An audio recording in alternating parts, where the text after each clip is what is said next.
talking, or hey, ladies, let's like get to work. I will do none of it because you're not talking to me. You're not talking to me. So you're just going to be deliberately disrespectful to anybody who tries to address you? It's like, you're a lady. Deep in your mind, that's why you even said this. Deep in your mind, you're a lady. So when we say, yo, lady, you know that we're talking to you. You know that somebody may be referencing to you. So you just saying this is just being defiant for no reason. You're just, I'm not even going to call it a B word. I'm just going to say she's just defiant for no reason. You're not talking to me. So I will not listen to anything that is said when it is started with, hey, ladies. I'm a lady, not a lady, a lady. Ah, okay, gotcha. Don't you just want to shout lady at her and see what she says? Now to the poor old lefty Democrat voters who are still so sad about Trump's win. Take this lefty, for example, who has taken it upon herself, so very bravely, I must say, to deliver an impassioned plea to Joe Biden and Kamala Harris. You tell us for months what a danger this man is, and now he is proving it to everybody, and you guys are nowhere to be found and nothing is being done. People are demanding a recount. People are demanding something be done. Ain't that crazy, lady? You know what? I wonder if she could relate to the January 6ers, the same people who felt the same way about the election, but then got locked up for it. Like, come on now. Like, wasn't that and hold on. You're upset that your candidates have abandoned you, even though you guys have this consensus thought and you feel like they should support you in this thought, but yet they don't. You know what that sounds like? That sounds like how the January 6ers or the Trump supporters was disgruntled with Mike Pence. When Trump asked him to, let's investigate this election real quick. I think something's funny. And even his people who voted for this man and Trump to get in there, he went against his own voter base and said, nah, I'm going to go ahead and go with the Dems and just get this through. Now y'all finally understand how we feel. Okay. Now he is proving it to everybody, and you guys are nowhere to be found and nothing is being done. People are demanding a recount. People are demanding something be done. We stood by you. We did everything you asked us to do, and then you just conceded and disappeared. And now we are all facing the hell that is coming. Nothing that we can see is being done about this. Nothing. You need to do something because this is our lives on the line. They can't, baby. People's mandate. You want democracy? Fight for it.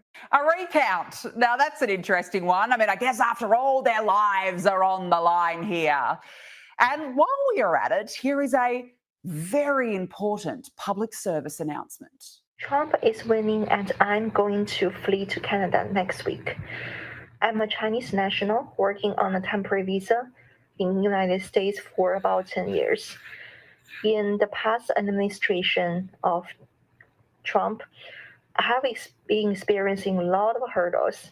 And now Trump won the election again. What I'm going to do is to flee to Canada next week to escape the Trump plan. Wow. See ya. I feel really better knowing that. Thank you. That was really, really brave of you to share to the world. And oh God, you wearing a mask in 2024? Yep. See ya. You're Canada's problem now. So thank you for wearing a mask to protect us from spreading your Trump derangement syndrome. Now to the most bitter, rattled, deranged, and sad man in the Democrats, Barack Obama. The election proved that democracy is pretty far down on people's priority list.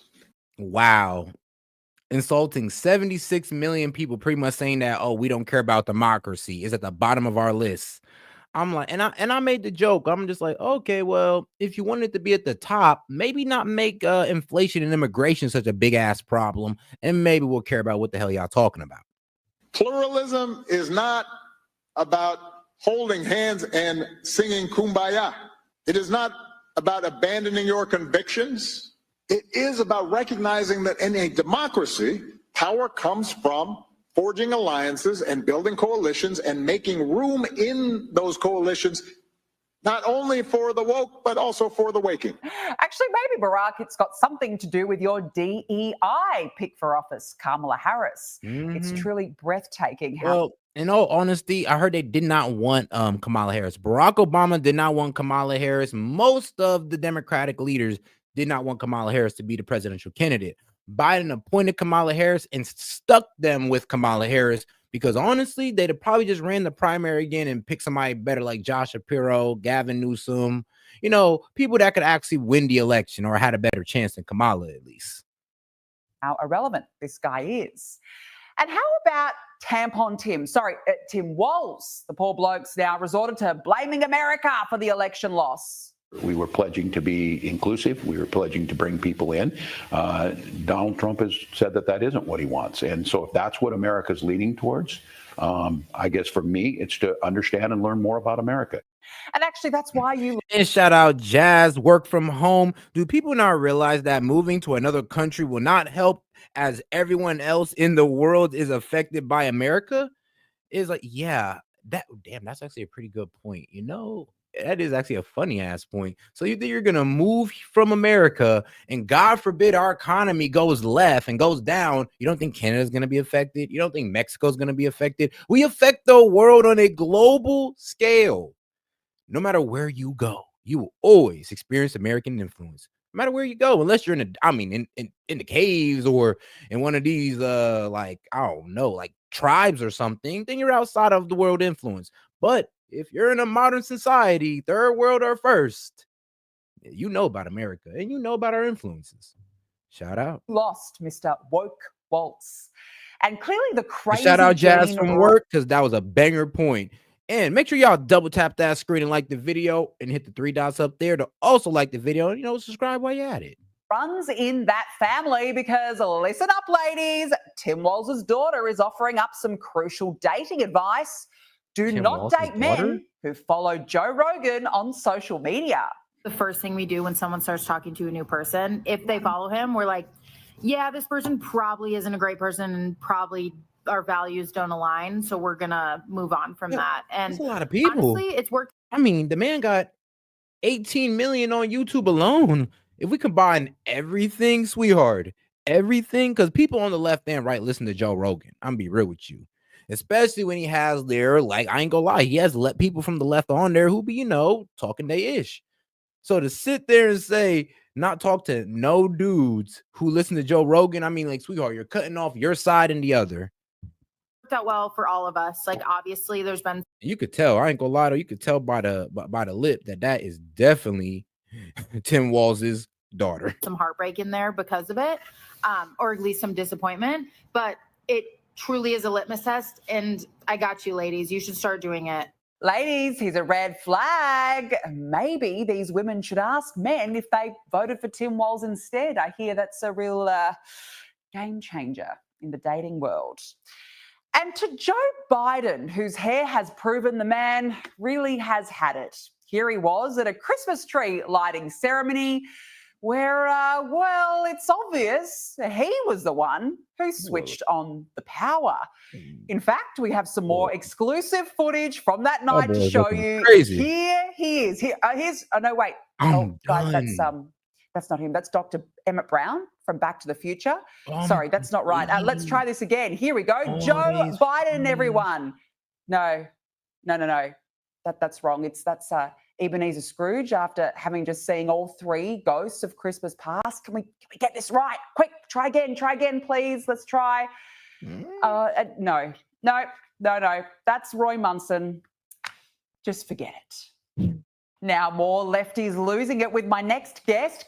And shout out Hellbat. He says, besides, Rogan was a Dem before this election. That's what I'm saying. It's like the man kind of started off having the mostly, I guess, independent and democratic, like, looking at him. Be real with you, it was mostly moderate and lefties. Like, that's who started off. Like the weed smokers, the psychedelic takers, all those guys who mostly, and most of the time, those are usually left-leaning guys. Now we have some of them in the chat who are right-leaning, but most of the time, left-leaning. Comedian and host of Prime Time with Alex Stein. Like, Joe Rogan does not relate to most conservatives. I'll be real. On Blaze TV, Alex Stein. Alex, good to see you. Let's start with Donald Trump absolutely destroying a biased interviewer, Kristen Welker, on Meet the Press. Have a look at this. I don't have to tell you this because you've talked about it. It comes at a time when the country is deeply divided. And now you're going to be leading this country for the next 4 years. For the sake of unifying this country, will you concede the 2020 election and turn the page on that chapter? No. Why would I do that? But let me just tell you, when you say the country is deeply divided, I'm not the president. Joe Biden's the president. But you're going to be the president. No. Great point. It's like the country is deeply divided and you're acting like it's my fault, as if this man has not been president for, 4 years. He's been president for 4 years, and you're over here talking about, oh, the country's more divided and all this good stuff. Well, why do you think the country's more so divided under Biden? Don't ask me that question as if it's Trump. And a lot of people have this weird confusion as if as soon as Trump wins the election, he's just automatically in office making rules. No, he's not in there until inauguration, until the 20th. 21st is day one, and the man can start going crazy. That's when you can start judging Trump for whatever he does. But until then, we're still under Biden. Don't forget that, please. I'm not the president. So when you say it's deeply divided, I agree. But Biden's the president. I'm not. And he has been a divider. I have the right to do that, but I'm not interested in that. Oh, you're not. You're not going to do that. I'm not interested. Okay. I have the absolute right. I'm the chief law enforcement officer. You do know that. I'm the president. But I'm not interested in that. You know what I'm interested in? Drilling and getting prices down and stopping people from pouring into our border that come from prisons and mental institutions. Alex, this was brilliant by Trump. He is so measured. He's a real master at handling these interviews. What does it say about the vendetta of the left-wing media, even though 74 million Americans backed Donald Trump? Well, Donald Trump should look into it, because when it came into the 2020 election, Donald Trump won all 50 states when it came to in-person voting. And Joe Biden won all 50 states, even the most conservative states, when it came to mail-in ballots. And Donald Trump also sent a message to Kamala Harris supporters and those who did not vote for him. This is what he said during that interview.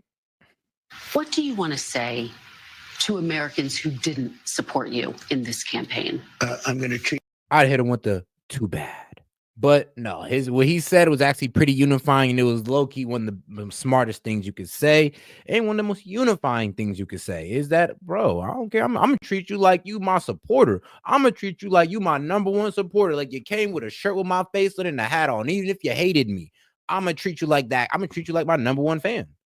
I think that was the best way to say it. That's the best way to make some of these moderates who didn't vote for Trump, and maybe a little bit more of the sensible left who didn't vote for Trump, feel a little bit more comfortable. Treat you every bit as well as I have treated the greatest MAGA supporters. There's never been anything like MAGA in the history of this country. These people are so dedicated to making America great again. It's very simple. And I'm going to treat them just the same as I treat MAGA. We're going to treat everybody good. We want success for our country. We want safety for our country. Alex, he loves his MAGA, but he also said that he won't take revenge against his foes. What do you make of those comments? Well, I believe him. And whether you voted for Donald Trump or not, once the gas prices go down. You know what's so funny about that, him saying, I'm not going after my foes? He don't got to. He got an AG for that. Think about that. He has an AG for that. So he doesn't have to go after his foes. He got other people to do it for him. So y'all may think y'all safe, but actually you might be. You just might be. Shout out Biden. He out here giving blanket pardons. So y'all just might be able to go ahead, ruin the American people, and ride off into the wind with it. Fauci. Out and people are able to afford groceries again and people can have a better lifestyle. That affects everybody, whether you voted for Donald Trump or not. So I believe him 100%. And Donald Trump doesn't have to go after his enemies. He just needs to put in a cabinet that will actually do the due diligence work that the leftists wouldn't do, that Kamala Harris wouldn't do, and Joe Biden wouldn't do. So I don't think it's a vengeful motivation for Donald Trump. I think it's just trying to make this country great again. And I believe it when he says that. I completely agree. You can tell he is solely focused on making America great again and just getting down to business. Good on him. Now, Donald Trump's handshake with French President Emmanuel Macron at their meeting in Paris at the weekend, it's really been, I've got to say, the talk of social media. Have a look at this.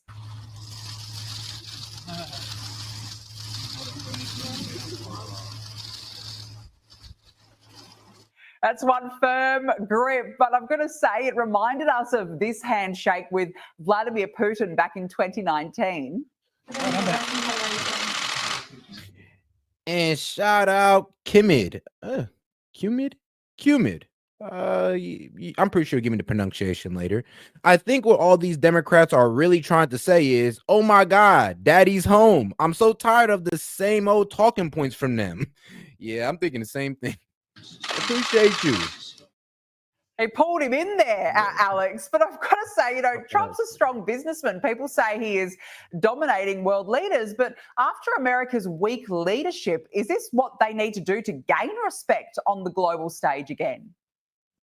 100%. And Donald Trump wrote the New York Times bestseller, Art of the Deal. So he knows when you go to a business meeting, you got to show some dominance. You got to shake a man's hand hard. And shout out Kumid for the $5 super chat. We appreciate you. And make sure for the rest of y'all, make sure I go ahead and double tap that screen and like the video, man. Let's keep it going. And, I love those memes of Macron's hand all dismangled. They show the fake x-rays where his hand looks like he's broken. So, yes, we need a strong president. Joe Biden can't even squeeze a lemon if he wanted it in his iced tea. So, yes, thank the Lord that we have a president that's dominant, that's going to go in there and assert his dominance in these meetings and help America on the world stage. Can I ask you, do you think that this is a deliberate strategy by Donald Trump? Do you think he deliberately really grips on to hands? Is that his message, that is a message he's trying to send? Oh, 100%. I mean, if you see it, even the impersonators, he always grabs the handshake and brings them in. Because here in America, and I'm sure other countries, when you're a young man, you have to learn to respect another person is to shake their hand. So to have a dominant handshake like that, that's not an accident. He's not just doing that to be funny. He's doing that to assert his dominance. And Donald Trump's one of the most dominant human beings on planet Earth. So he knows what he's doing. Yeah, well, I look forward to another few years of him shaking hands all around the world. It's absolutely fantastic. Now, we've got to talk about Jill Biden, a.k.a. Dr. Jill. I think that this is more proof that she did indeed vote for Donald Trump at the election because the two were Quick little feeling, though, Jill Biden, everybody's thinking that even Biden voted for Trump. One, because maybe Biden didn't have a mental lapse when he accidentally put on that MAGA hat over his own, and maybe Jill Biden wasn't having a wardrobe malfunction when Trump won and she came out in a red dress. Spotted enjoying a chat in France over the weekend. They looked very happy together. But in true Trump fashion, he's now taken to Truth Social to promote his new Trump perfumes and colognes. And what a photo that is. Yo, this man Trump is wild. No, bro. All right, you gotta love this man. You gotta love this man. He sat next to the sitting president's wife. She's over here looking at this man smiling, and he's like, "A fragrance your enemies can't resist." Trump cologne, weak as hell. I'm sorry, but that's too funny. That's brilliant marketing. Firstly, what do you think about this exchange? Brilliant, Alex? I tell you.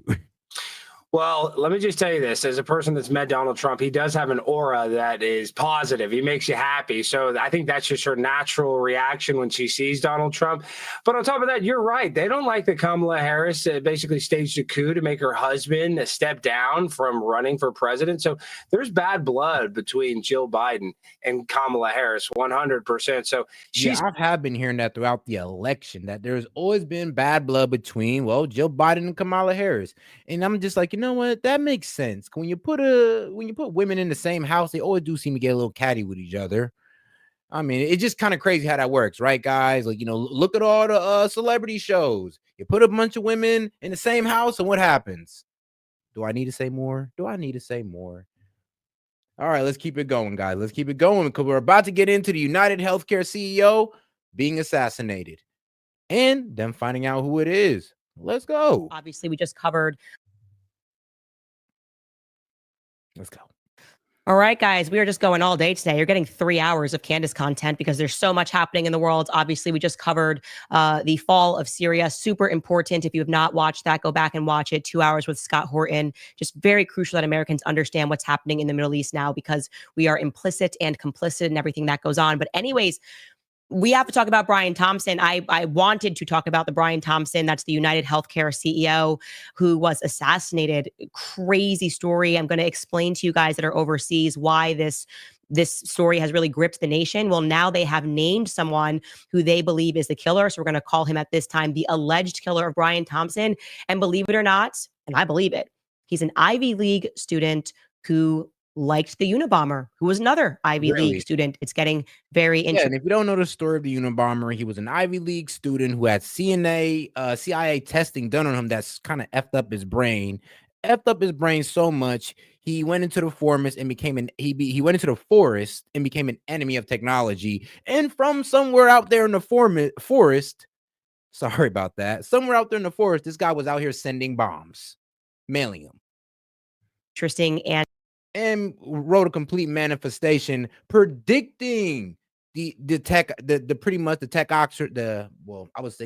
techocracy or whatever they call it, pretty much the ruling of text, the techocracy or whatever they want to call it, pretty much that's plaguing us today, where technology is pretty much ruining not only our social life, but running our life as well. And he predicted all of this in his manifesto. I mean, you know, the crazy man in the forest. And MK Ultra E. Let's jump right into this. Welcome back to Candace. Techocracy. That's what it's called.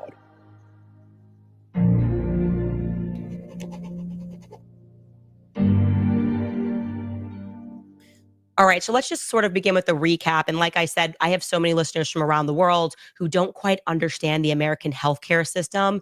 And you might have been startled to see that some people were celebrating or glad that the CEO of a healthcare company was murdered, and in a very sadistic way, really. So let's just start with me trying to explain that emotion, which, just to be very clear, I do not share it. I will never condone murdering people, vigilante system, none of that.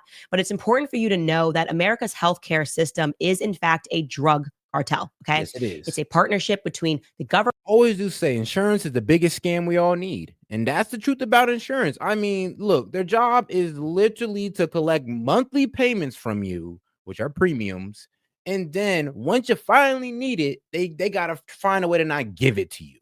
That's how they make money, by getting your premiums and finding a way to never let you use these premiums that you pay. Yeah, insurance companies, wild as hell. But like I said, the scam we all need. And that goes from health, car, whatever. Insurance. Government and private insurance companies to basically price gauge. They make ordinary procedures that should cost hundreds of dollars, tens of thousands of dollars. So it is not capitalist. You will see people speaking about, well, capitalism and free markets, it's a failure. Look at the healthcare system. No, that is not an example of the free market system. Okay. What is the free market? Ladies and gentlemen, in a free market scenario, you should obviously know how much something costs. That's pretty basic, right? You walk into a store, a shirt says it's $100. You say, oh no, that's way too expensive for a t-shirt. I'm not paying that. So you walk out of that store, and then you walk across the street to a different store, and it says, hey, we sell t-shirts for $20. And you say, sold. Okay, so the guy next door who's got it for $100, he's either going to lower his prices or he's going to go out of business. That's how a fair free market environment works, okay? In the healthcare industry, you walk into a doctor's office. You have no idea how much anything costs. They can't tell you. Sorry.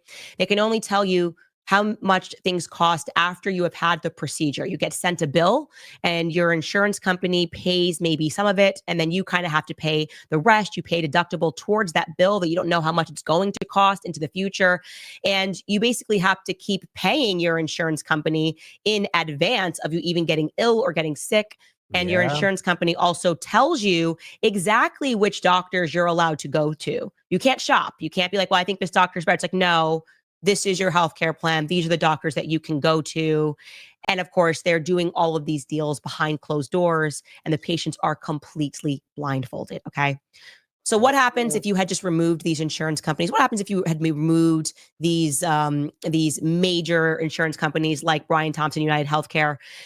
Well, everything good is what would happen. A great example of that is laser eye surgery. So that procedure used to be covered by insurance, and it therefore used to cost tens of thousands of dollars, because they're like, we're making up the prices as we go along. Ha ha ha, $30,000. Yeah, because, well, they're taxing it to the insurance company. So these doctors was abusing the insurance companies, knowing that, well, y'all got the bag, y'all got billions of dollars. So yeah, I'm gonna charge y'all 10, 20K for an eye surgery. But once they took that off the insurance, Once they stopped covering that because they seen what doctors were doing, well, doctors was like, well, shoot, now we got to give them the real price, which is only about, I say, less than $5,000. Then the insurance company said, you know what, we're not going to cover that anymore. We're not going to cover LASIK eye surgery because we consider it to be cosmetic. So guess what happened? Doctors started competing. Yeah, you had to walk into the store, you'd see the price, and the doctors had to compete with one another. Today, the average price of LASIK eye surgery for both eyes is just $4,100. That is the average price, 2023, $4,100 for both eyes. That's incredible. That really is incredible. And I wanted to explain that to listeners because, like I said, you may not be aware, it's a drug cartel. And so you have this guy, Brian Thompson, okay? Brian Thompson was the CEO of UnitedHealthcare. They're a big guy, big fish. He was preparing to host the company's annual healthcare conference, which was taking place at the New York Hilton in Midtown. He was set to announce the company's hugely profitable $450 billion projected revenue for 2025 because they're just stealing from people who don't have money, who can't afford procedures. They're owing their healthcare companies because they suddenly got sick. It is terrible. And Yes, here's the reality. When you understand that it's a drug cartel, you also have to accept that sometimes in drug cartels, people get murdered. Okay. I know that these people are wearing suits, but what they're doing is in fact criminal. I am really against everything that is happening. Hopefully RFK Jr. will shake things up. But anyways, back to our timeline. So you've got Brian Thompson. Like, I'm against, look, if you think that I wanted this man to die, you are mistaken. This man has a family at the end of the day. I don't want nobody to die like that. But when you play games like that, like what the health insurance do, the way they scam people, the way they play people who really need the help, they play about. They don't care. They have recordings of their agents laughing about denying somebody care, about denying somebody service that they really need. Their bottom line is to deny you service, to keep their money, to keep premium, to keep your money, really. And you don't think that people are going to get angry about that? You don't think that people are going to stop wanting to be abused by y'all? You don't think that people are finally going to take things to their own hand because they can't trust their government to fix it? So who else is there left to fix it but themselves? And I ain't gonna lie, that guy made an example. A lot. Now I'm pretty sure these health CEOs are really looking over their shoulders like, maybe we should play a little bit nicer, hopefully, before some of these people get us up out of here. Because I'm pretty sure all these insurance executives have hundreds of families that they denied claim to that they know damn well needed it. But it is what it is. All right, let's keep it going, guys. And he normally is accompanied by his in-house security, which is paid for as a part of the job by UnitedHealthcare. So imagine you work as a CEO of a healthcare company and they're like, we're going to pay for you to have around the clock security. Like that's what the executives get as a part of their package, around the clock security. Now, if you're wondering why would an executive need around the clock security if they're in the health industry, it's because cartel lords make enemies. And they understand that. That's implicit in them giving them the security package. I like the way she's framing So this. for whatever reason, on this particular day, his in-house security was not with him that morning, despite the fact that they did travel with him from Minnesota to New York City. He lives in Minnesota. That's where his family lives. But for whatever. And we got 300 plus of y'all in here, man. Make sure to like the video. Go ahead and double tap that screen with the 3 dots up there in the corner. And any questions, comments, or jokes you want to send in, just $1 plus. We'll go ahead and read it out loud and help us reach our goal of 50 super chats. We'll go ahead and open that call-in line. Appreciate you guys. Let's keep it going. Whatever reason, and that has not been made clear yet, they were not with him in the morning when he was made to be hosting and speaking at this conference, talk about how much more money they were going to make scamming the public. And at 6:45 a.m., he was supposed to begin his remarks at 8 o'clock a.m. Absent his security detail, Brian emerges from that Hilton hotel in Midtown. And curiously, there's a killer lurking who seemed to know exactly which direction Brian would be emerging from. And he's just loitering nearby the exit. He then fires 3 times from behind, and we can't show you this video. I wish we could. I don't see why not. It's news. We could obviously say, like, you know. Hey, man. Here at St. Media, we showed you it. And if you want me to show you it, just go ahead and, you know what? I got y'all. Just let me know if y'all want to see it, and I got y'all. But this is, it's violent, but it's important for people to see this because Brian's walking away and he shoots at some of us are a bit faint of heart and don't like to see those type of things. Him, and then his gun gets jammed. And he instantly unjams it and he shoots at him twice more. And at 6:48 a.m., the suspect was then seen riding an electric bike in Central Park. And that had been the last known sighting of the suspect. We've since then learned from CNN that the alleged killer, dropped a phone, dropped a bottle of water in an alleyway nearby. Very quickly thereafter at 7:12 a.m. So that shooting took place at 6:45. All right, though. And since y'all was asking for it, I'm going to go ahead and show it. This is the actual footage of what happened to this man. Let's get right into it, guys. Open up. Boom. All right. So this is the CEO. This is our man right here. Poor guy. RIP. So here's him walking up. And here comes this guy from the cut. 1 shot, 2 shot, 3 shot, jam, jam, jam. He gets it unjammed, and I think he comes over for the last shot to finish him off. And then he ducks off into the cut. Gone. Gone. Out of there. Yes, that's exactly what happened. That is what happened. Wild, I know, right? But hey, man, only here at S.E.T. Key Media, man, we give you uncensored news. Make sure you support the channel because, well, there goes AdSense, but I do it for y'all. By 7:12 a.m., Brian Thompson was pronounced dead at the hospital, according to the police. Obviously terrible, but then things get really crazy because authorities then found engravings on the bullets that were used by the assassin. And the words that were engraved onto these bullets were deny, depose, and defend. Words which are eerily similar to a 2010 book, which condemns the insurance business. And that book is entitled Delay, Deny, Defend. Oh, wow. Subtitle, Why Insurance Companies Don't Pay Claims and What You Can Do About It. Okay, so that tells us this guy targeted him for a reason. He is correct that, yes, it is all fraudulent and we should change the system. But no, we don't just go murdering people. That's not the way that we do that. Okay. Going back into our timeline, at 11:20 a.m., the New York PD released images that were taken at a hostel on the Upper West Side of an unmasked person of interest wanted for questioning in relation to the shooting. Now, this is funny because at the time, the internet was going, this doesn't look like our guy. The backstory of this is at the hostel, despite the fact that this man wore a mask the entire time, he took down his mask to flirt with the front desk lady. I think she said, let me see your face. And he smiled. And so it is very men always come apart with women. It's just interesting that is how we were able to get this image. I swear to God, it will be an attractive woman that will take a man off a whole mission. Oh, damn, she bad. Hold on, man, baby girl. Let me cheese at you real quick. What's good with you? And I'm not even gonna lie. I kind of want to see the store clerk because I'll be real with you. How cute could she have been to take a man off a whole mission? Man just got done assassinating somebody or is on a mission to assassinate somebody, and he breaks whole character to flirt with this lady. She must have been cute. Just because he was flirting with the front desk lady or she was flirting with him, whatever it is. Anyway, so they say this is the guy that we're looking for. And the officials began extensively canvassing all of the video nearby, again, led them to that hostel in Upper Manhattan. The employees at that hostel said they remembered him. They remembered him particularly because he was wearing that hooded jacket, which was identical to the shooters. And because he never lowered his mask, save that one point, police sources also told ABC News that the man was flirting with the woman who checked him into that hotel. The hotel's name, by the way, is High New York City Hostel on West 103rd Street in the lead up to the killing.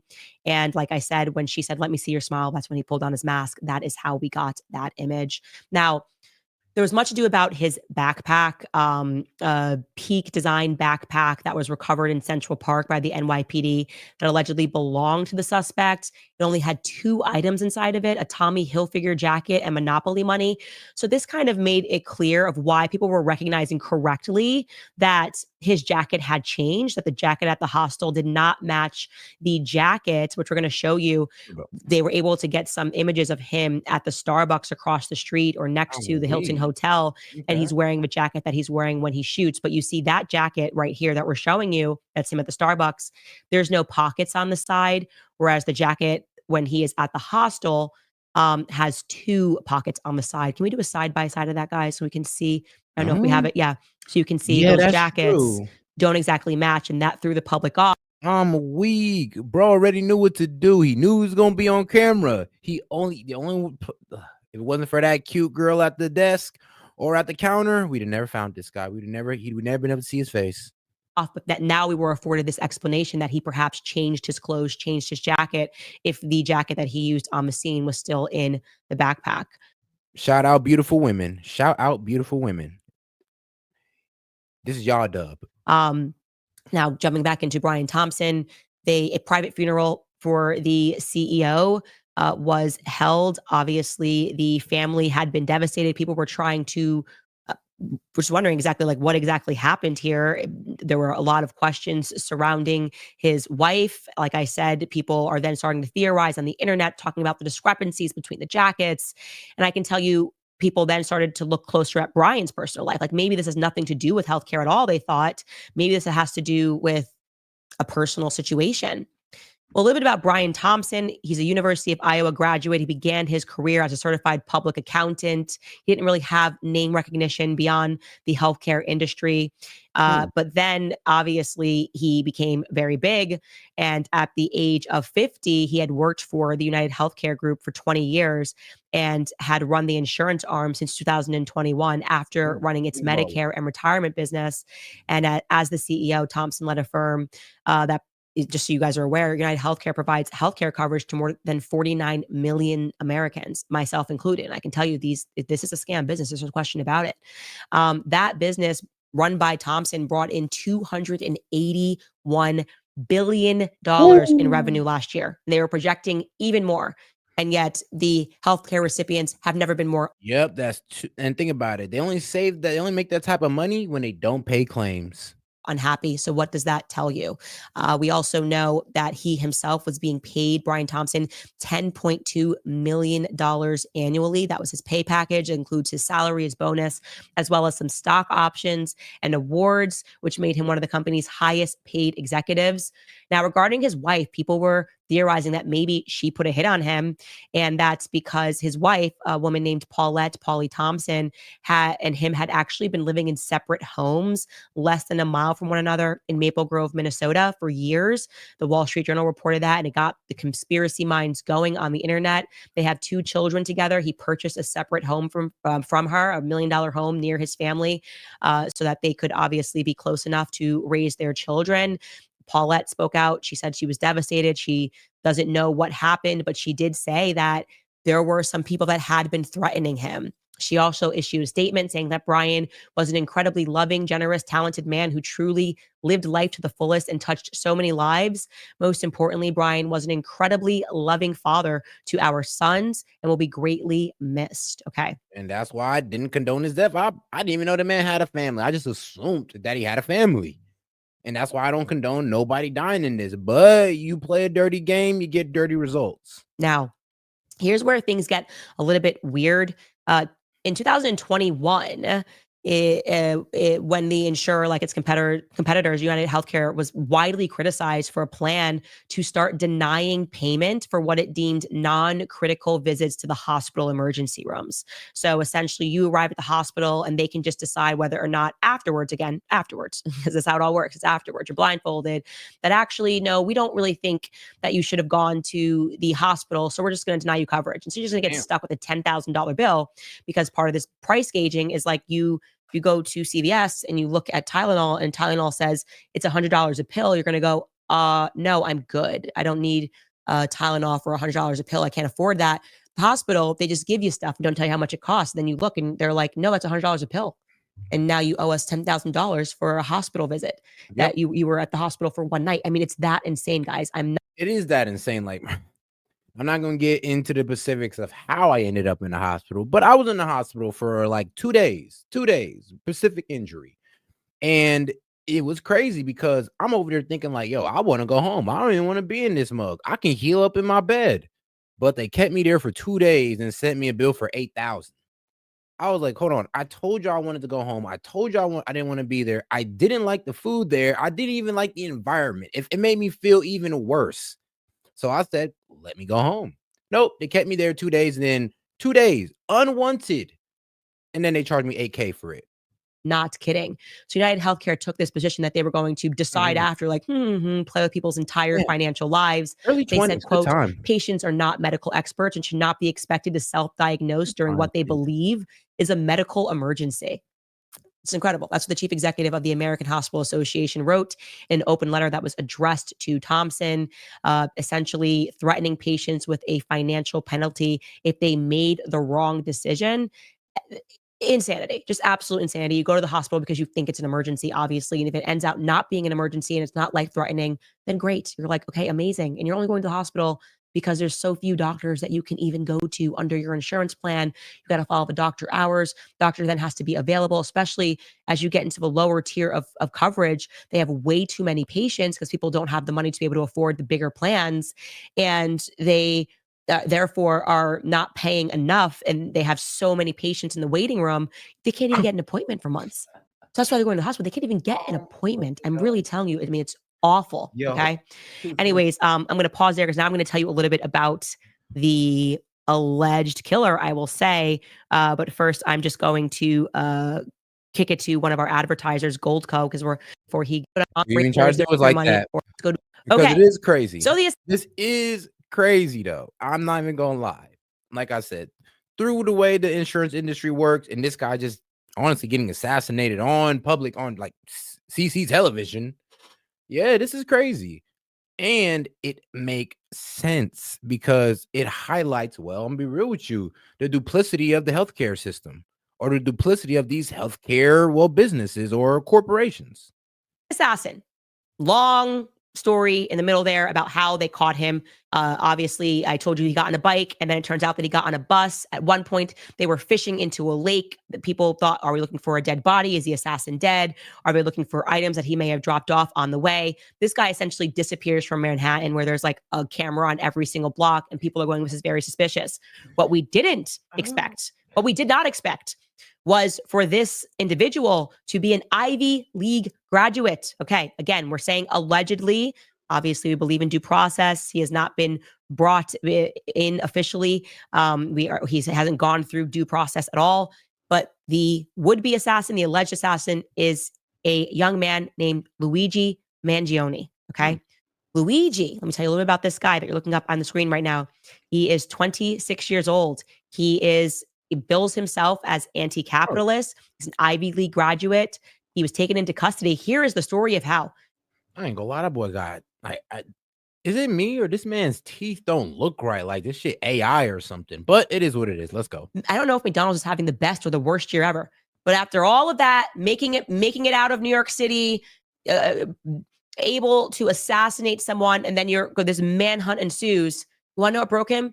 He needed to get something from McDonald's. He was hungry, and he went to McDonald's. An employee which is 100 miles east in Pennsylvania, he was in a town called Altoona. An employee recognized him. He was like, I've been seeing this guy. I'm obviously following the story. People are obsessed. It's like a true crime narrative here. We'd never seen anything like this. Someone just getting assassinated like this, and how cool he was. I should also remark, if this is the alleged killer, Luigi was incredibly calm and collected as he unjammed his gun and then took a couple of more shots and really just kind of strolls away. So we're thinking, is this tactical? Look, when you're doing that type of mission and your gun jam, is usually a panic situation because you don't intend for your gun to jam. You really don't, especially in the moments like that. So the fact that bro was so calm and collected, it jammed. He knew exactly what to do. That's what was so scary. And that's what we thought it was an assassination, because usually the gun jam, they just abandon the whole thing. Like, okay, oh shit, gun jam, I'm out. But this man gun jammed. Oh, simple. Boom, boom. All right, back to the assassination. That's what made this man look like a professional. The fact that he was so cool, calm, and collected. There was no hesitation in this man's step unjamming that gun. But let's get right to it. Make sure you like the video. Double tap that screen for me or hit the 3 dots up there in the corner, man. Let's have a good stream and let's keep it going, guys. Is this like somebody that's working for the deep state? I don't know. He seemed way too calm. Well, that's how they caught him. Just a McDonald's employee was like, I recognize this person and I'm going to phone this in. Okay. What is being reported thus far is that he had a 3D printed ghost gun, similar to the one that was used on Wednesday morning against Brian Thompson. So they were able to find that on him, along with a gun silencer, plus a manifesto and 4 fake IDs when he was arrested. I am flagging that as weird. Very suspicious, because how does a 26-year-old get 4 fake IDs? Like I said, he seemed calm. He had a plan of action. I don't know what is going on here. What we know about him thus far, Luigi, again, alleged killer, is that he's originally from Towson, Maryland. He, as I said, bills himself as an anti-capitalist, former Ivy League student. He was the valedictorian at his high school. I'm weak. So he went to these Ivy League schools, heavily Marxist schools, and he came out anti-capitalist. And then he assassinates, I mean, like the most capitalist industries. Like, I'm gonna be real with you, corrupt capitalism at its finest is the healthcare industry. But it is a bit funny. All right, Ivy League school. You know, the Ivy Leagues teach a Marxist, socialist type of like identity there. They kind of teach this stuff. They indoctrinate it in their kids, or in the students. And then he goes out there and he kills a CEO. Oh, that lines up. I mean, okay, I can make sense of that. This is not when you open up your yearbook and you think, what is this person going to be in the future? You never think the valedictorian is going to be an assassin. Like, that's not something that really crosses your head, right? I think Vivek Ramaswamy was a valedictorian in high school. I mean, I'll be real. I've had worse. I've had people in my school get caught up for some heinous actions. Heinous. But yeah, you don't expect a valedictorian to be an assassin. And trust me, I remember my valedictorian in my school. I mean, he turned out to be a bum, man. It was kind of crazy. No one, that's what you expect valedictorian to go do. Like, maybe go run for president one day, not to be an assassin, especially someone that then goes to an Ivy League school. Okay. We have learned that Luigi has ties to San Francisco. He used to live in Honolulu, Hawaii. I'm interested in that. There's a lot of stuff that goes on in Hawaii. He has not yet been charged in connection to the death of Thompson, but he was arrested on firearm charges on Monday after that elderly McDonald's worker spotted him inside that restaurant in Altoona, Pennsylvania. We're showing you a photo of him. Now this looks okay. Now at this angle, I can see it's him. It's him. From jawline and everything, I'm like, yeah, the eyebrows. Yeah, that's him. Why'd you do it though? That he apparently just loves McDonald's, because this is another one of him smiling with Lion King. The NYPD commissioner, Jessica Tisch, said that members of the Altoona Police Department arrested him on firearm charges. And she said, quote, "At this time, he is believed to be our person of interest in the brazen targeted murder of Brian Thompson." Thompson was gunned down in Midtown Manhattan. Obviously, as we have already told you, this guy, Luigi, does not appear to have any criminal history. Again, not something that people were expecting. Police said that his name was not on their radar at all until that arrest in Pennsylvania at that McDonald's. And as I said, he was found with that gun and also wearing the clothes that matched the description of the suspect. And that is why she phoned it in. Now, a little bit more about him and his Ivy League career. He attended UPenn, the University of Pennsylvania, where he gained a degree in engineering in 2020. Ooh, that's not a good look. That is not a good look for my people out there in UPenn. Yeah, sorry, Dons and Steph. Sorry. Before that, like I said, he was a valedictorian of Gilman School in Baltimore, where tuition costs $40,000 a year. So that signals to us that he comes from money. His family is likely going to have some status. A lot of times you see people that go to UPenn, their families are. So Ivy League kid, I mean, obviously a Chad, and then rich parents. Yeah, this is looking like MK Ultra mind control. Because, like, why? What are you doing? You threw away your life for what? Yeah, it seems like he'd have to be mind controlled to do this, or radicalized at best. Connected in some way, and so this is not the typical profile that we have come to expect. People are now crawling through his social media, and they have found that Luigi, again, this is our alleged suspected killer, posted at least half a dozen quotes from the homegrown terrorists who plagued the nation for nearly 20 years with homemade bombs. That would be Ted Kaczynski. Now, this gets me into my conspiracy brain. Now, Candace has on her conspiracy hat because Ted Kaczynski was an MK Ultra recipient. Okay. So Ted Kaczynski, just so we're clear, he also attended an Ivy League school. Okay. He went to Harvard and he was drafted into this MK Ultra program. So he did this really bizarre thing. He was a mathematics prodigy, abandoned his academic career in 1969. And it turns out that, yes, the Unabomber all the things that he did. He was an MK Ultra recipient. We cannot forget that the universities were the ones that were employing these experiments. I am now very interested in that, how this guy's life took a turn and he turned into a vigilante for something that he would never have to worry about, healthcare costs, because he likely had some money. He also, like I said, took a liking to Ted Kaczynski. There were even more odd facts about this case for those of you that are following it. Brian Thompson, the victim of the case, was accused of insider trading and fraud before he was assassinated. Last year, the DOJ launched a probe into whether the private company of a nation's biggest insurer, led by Thompson, was unfairly restricting competitors and running a monopoly. In May, the city of Hollywood's firefighters' pension. God damn, all this is telling me is that, well, karma's real. Karma's real, guys. I mean, if you don't know, now you know. You can get off. You could think you're just getting off on people and just ruining lives. You don't think it's going to come back around to you? I mean, I always do have this saying, karma cooks slow. Karma is not something that happens immediately. It's something that takes time to come around. It's like a slow cooker. It cooks slow. And then when it's there, it's there. Or when you're done, you're done. Fund initiated a complaint against Thompson and other executives.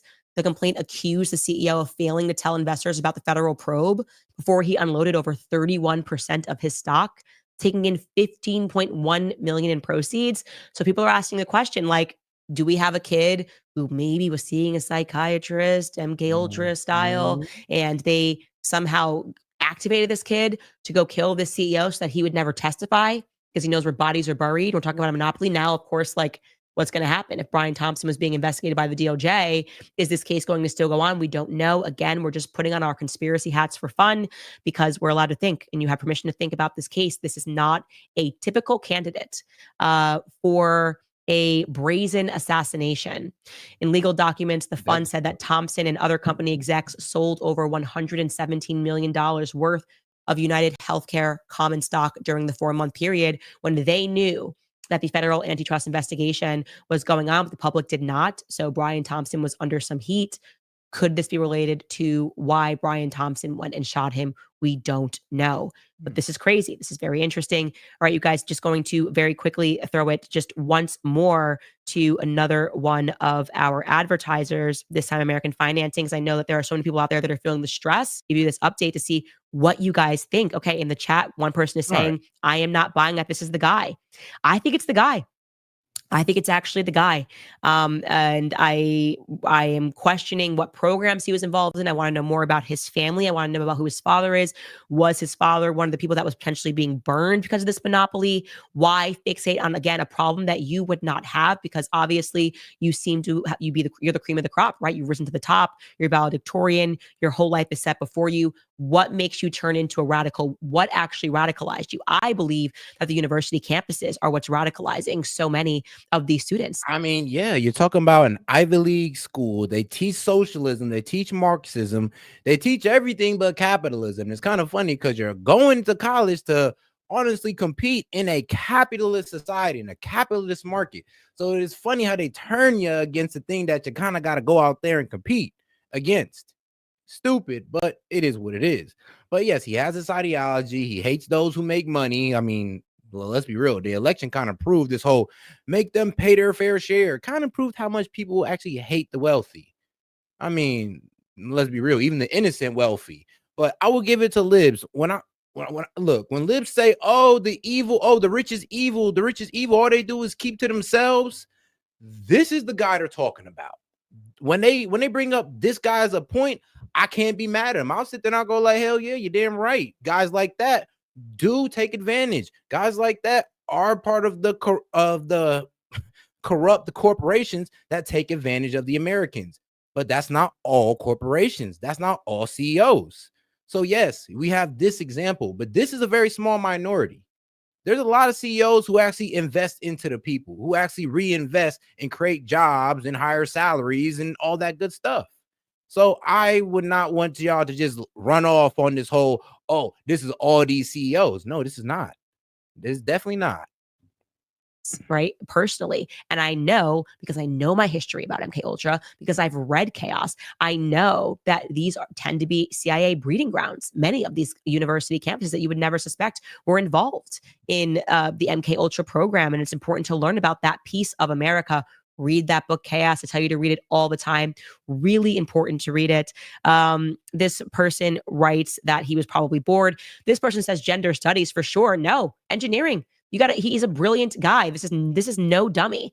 So he thought through the consequences. He thought through everything that he was doing. I don't think he's doing this because he wanted to be famous. This then brings us to the Boston bombing, all the strange connections to the FBI. I just don't trust him. My instinct is saying that there's a lot more to the story. We wanted to update you guys because this is happening right now. I'm wondering if someone helped him plan that escape. If he just made a mistake by going into McDonald's. Hey, listen, I love a quarter pounder as much as like MK Ultra, man. It just sounds like an MK Ultra situation. Now that Candace talk about it, let's hear Pierce talk about it.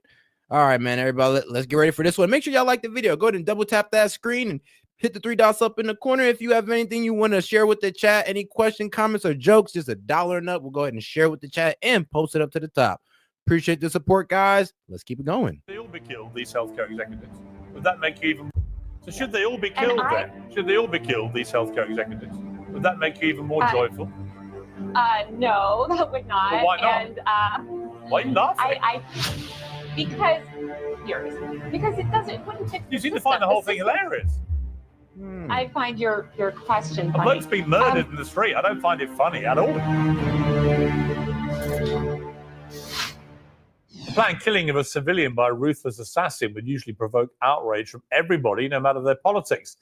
But that's not what happened when this hooded man shot dead Brian Thompson, the CEO of UnitedHealthcare, which is the biggest health insurer in the United States. The assassin left behind 3 bullets scrawled with the words depose, deny, and defend. Reaction in some quarters has been almost celebratory. I saw someone say this is like finding out about Robin Hood in the 1300s. Like every new update that comes from this guy, I'm like, that's so sick. Deny, I'm done. depose, defend. I'm done. Yeah, he's kind of being seen as a hero for, well, taking out a corrupt rich man. And, well, God damn it. I honestly couldn't tell you how I don't want to expose how I feel about this because I don't want to get hit with a strike for hate speech because you never know. And honestly, I don't really believe in celebrating anybody's death. I mean, corrupt, yes, evil, yes, but celebrating this man's death, I just can't find it in myself to do. If that isn't a loud, clear message to all these CEOs across the board of these health insurance companies, I don't know what is. We feel like we're living parallel lives with the elite in our country. When you see the entire internet, left and right, united around one thing, and that is celebrating, I hate to say it too, the death of a healthcare CEO, you have to ask why. And I don't think that has been discussed at all. Well, we'll discuss that tonight because critics of this eyebrow-raising response to a murder, cold-blooded execution, included Ben Shapiro this weekend. He said it's evidence that leftist revolutionary violence has now become mainstream. There was a notably different response on the left to the case of Daniel Penny, who was charged with... Let's be real. This guy was like, and I'm talking about Brian Thompson, the CEO. This guy was about to get brought up on charges of inside trading, and corruption. He was about to get brought up on charge. This man was already possibly looking at charges and jail time. And this man just sent them to the, man, I ain't gonna lie. He just got him up out of here. All I do say, sometimes death is too sweet. Let them sit in jail for a long, long time. Manslaughter after the violent homeless man he restrained on the subway tragically died. Well, today, just before we came on air, Daniel Penny walked free from court, not guilty of either manslaughter or criminally negligent homicide. And in further breaking news, authorities say they're now questioning a man in central Pennsylvania who was found with a gun similar to the one used in the shooting of Brian Thompson. The man being held was also in possession of a 2-page document railing against the healthcare industry and suggesting that violence is the answer. Well, the New York Times says Luigi... And shout out Hellbase. I have a feeling that this guy is just a fall guy, an assassin, as premeditated as this wouldn't just slip up for no good reason. Like, yeah, you never know. They might have got like a stunt double on our ass. Like, all right, look, you gonna go to jail. I'm getting up out the country. Go sit in that McDonald's and the cops will be there for you. Like, you never know. They might have MK'd Ultra that guy. and got him to sit in there. But honestly, Hellbat, I think they MK'd Ultra this kid, or his radical teaching or his radical indoctrination in Ivy League school then, well, turned him into this vigilante or this perceived vigilante. Mangione, an anti-capitalist former Ivy League student, was taken into custody this morning at a McDonald's. Here to discuss all this is Taylor Lorenz, author of the User Mag news site on Substack, Tommy Laren, host of Tommy Laren. But appreciate you, Hellbat, man. Like I say, if you have any questions or comments you want to share with the chat, man, just go ahead and send in $1 plus. We'll go ahead and not only read it out loud, but put it to the top of the chat, just like my man Hellbat, man. Shout out my man Hellbat. And is fearless on Outkick. And Professor Mark Lamont Hill, host of News. Well, welcome to all of you. I want to start with the Daniel Penny breaking news, if I can, with you, Tommy, because I've been sort of incandescent about this case, as I think you have from the start. The idea that a war hero is in his civilian life on a subway and watches a completely deranged lunatic threatening to kill people, and he apprehends him and prevents him from harming anybody, and in the process, clearly, accidentally, didn't mean to do this, the guy falls unconscious and then he dies. And it's a tragic accident that happened, but it was entirely precipitated by this deranged lunatic going on a subway and threatening to kill people.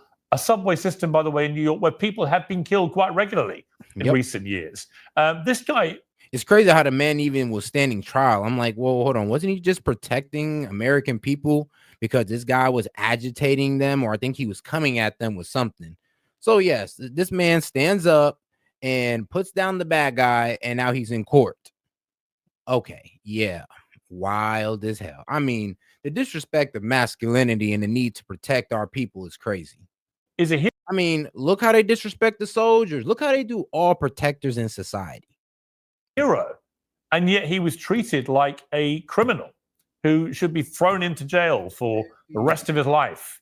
Now, I think justice has been served and he's been released, a free man, but with huge damage to his life, to his reputation, and so on. What do you make of this case? Well, I'll also say damage to his reputation if he chooses to remain in New York City. If he comes to a great red state like the one I'm in right now, Tennessee or Texas or many other great states around this country, he'll be treated like the hero that he is. There's a lot I have to say on this, Piers, but I'd also say for those BLM grifters who are now coming out threatening to burn down the city, making this all about their race baiting grift, how dare you, and shame on you. You did not care about Jordan Neely when he was a homeless man living on the streets, struggling with mental health problems and possibly a drug addiction. You didn't care about him then. You probably stepped over him on your way elsewhere. But now all of a sudden, when you can use his name and you can use his death to fundraise for BLM or to get out your pent up aggression or to claim racism, now all of a sudden you care about someone like Jordan Neely. It's all too rich for me, Piers. Expect to see New York City once again descend into mayhem and chaos because BLM needs attention. The pro-terrorists, anti-Semites, anti-Israel protesters have been taking all the wind out of their sails, getting all the attention. So now they want to be back in the headlines. But I don't think they're going to be met with the same sentiment that they had with George Floyd in 2020. People are sick and tired of this, and people know that Daniel Penny was a hero, is a hero, and should be treated like one. Well, that's how I feel. A lot of people don't. Hawk Newsom, the founder of BLM in New York, has said that anyone who thinks Penny is innocent has racism in their heart before saying the KKK got another victory. Hypocrisy. Now, I want to play, before I go to you, Mark, I want to play, this is a clip of Jordan Neely's father talking about his reaction to the verdict. I just want to say, I miss my son. My son didn't have to go through this. I didn't have to go through this either. What are you talking about? It hurts. What type of son you raised going on there attacking people? Bro, no. As a black man, I refuse to give you that excuse. Nah, if he had mental illnesses, you should have did everything you could to keep his ass inside or keep his ass, held up somewhere until he got his help, or get him the help he needs. Not his ass go out there into the world being crazy, then he gets unalive, and now you want to sit here and play victim? What? What about the people on the goddamn bus? The goddamn train. Crazy. really. And shout out Hellbait. He said BLM is the new KKK against white people. Prove me wrong. Oh God. I can agree to that. It hurts. What are we gonna do, people? But they ain't trying to lynch y'all, man. They trying to hang y'all in court. What's gonna happen to us now? I had enough of this. The system is rigged. Now, Mark, I'm sorry. I've got a lot of feeling. The system is rigged. Oh, hell no, bro. The system is not rigged. You just failed as a father. That's it. That's all. For any father whose son dies in those circumstances. But the idea the system has been rigged over this, the idea that this guy, Jordan Neely, clearly mentally unwell, homeless, and potentially violent, nobody knew his propensity for violence. All they knew was he was acting in a very threatening way and threatening to kill people. And you have a guy who's from the military, who knows how to disarm people, who did exactly what he was trained to do. And then an accident occurred, and it's incredibly unfortunate. But he did not want to let this guy go in case he got up and carried out his threat. Are you really going to try and argue? I don't know if you are. I'm just pointing a question to you, really. But is this really the way it's being framed, as a victory for the KKK? That if you don't think this guy is guilty, you've got racism in your heart? I don't think that that's the dominant position from people like myself who are critical of what happened and who are disappointed in the outcome of the trial. I think it's too simplistic to say that anybody who disagrees with me is a member of the. And shout out Hellbat. He said, do we have camera footage of what went down? I believe I showed it already. Did you miss it? Actually, just in case you missed it, G. Just in case you missed it, I'm going to go ahead and show the camera footage of what went down when this assassin, unalived this man. All right, let's go. Let's play it over again for my man Hellbat. So, yep, walking up on him. And first shot, stumbled. Second shot, stumbled. Third shot, stumbled. Hold on. Click, walking, done, got the gem undone, and right back to the assassination.